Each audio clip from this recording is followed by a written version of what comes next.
Assalamualaikum dan hai semua, saya Aryan Said dari Keluarga di Kelebang. Hari ini kat sekolah ada program education berniaga. Jom kita tengok apa yang mereka jual.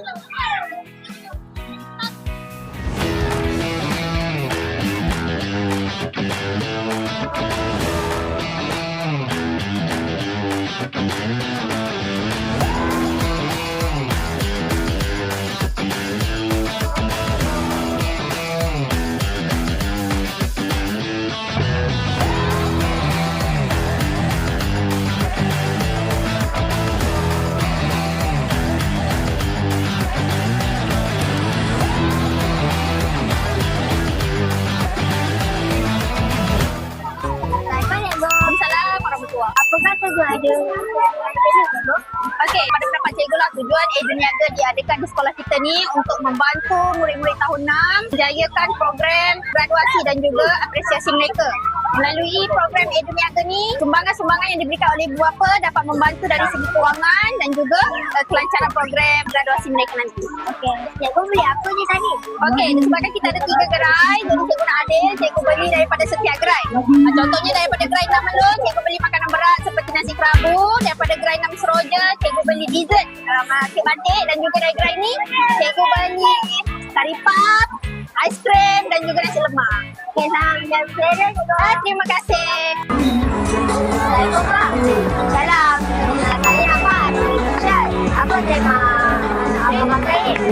Tema kita orang dekat sini adalah merah dan putih. Yang baby shark ni sebab kita orang nak promosi dan ini adalah maskot kita orang. Nak kita orang perkenalkan. Baby shark kita orang mempunyai 2. Satu yang tak ada kepala, satu yang ada kepala tapi tak ada badan. Abang rasa education berniaga ni bagus ke untuk abang? Sangat bagus. Sebab education ni kita dapat daripada bajet sikit dan kita dapat menggandakan duit, membuat dapat duit, bekerja. Kita bekerja kita dapat banyak duit. Terima kasih bang. Sama. Assalamualaikum Bonda. Apakah pendapat Bonda sebenarnya tentang education berniaga ini? Okey. Nampaknya sambutan semakin meriah. Jangan lupa singgah di kaunter-kaunter dan 7 lagu. RM1, karaoke RM2. Okey. Okey.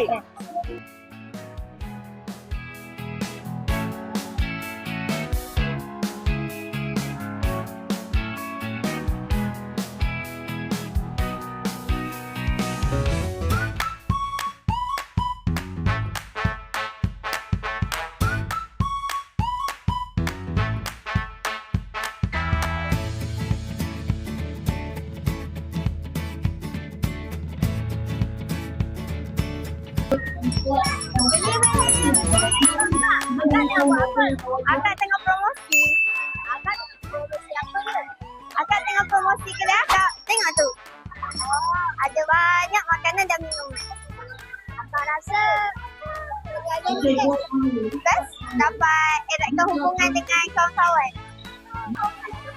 Assalamualaikum Pak. Tadi akak tengah buat apa? Waalaikumsalam. Kita orang tengah berniaga. Akak ada jual apa je? Kita orang ada jual air balang, dessert, kek-kek dan makanan berat. Wah, mesti sedap kan? Akak rasa akak jual ni dah banyak ke belum banyak lagi? Kita orang rasa macam dah banyak, tapi kita orang tak confident lah 50-50. Terima kasih Kak. Sama.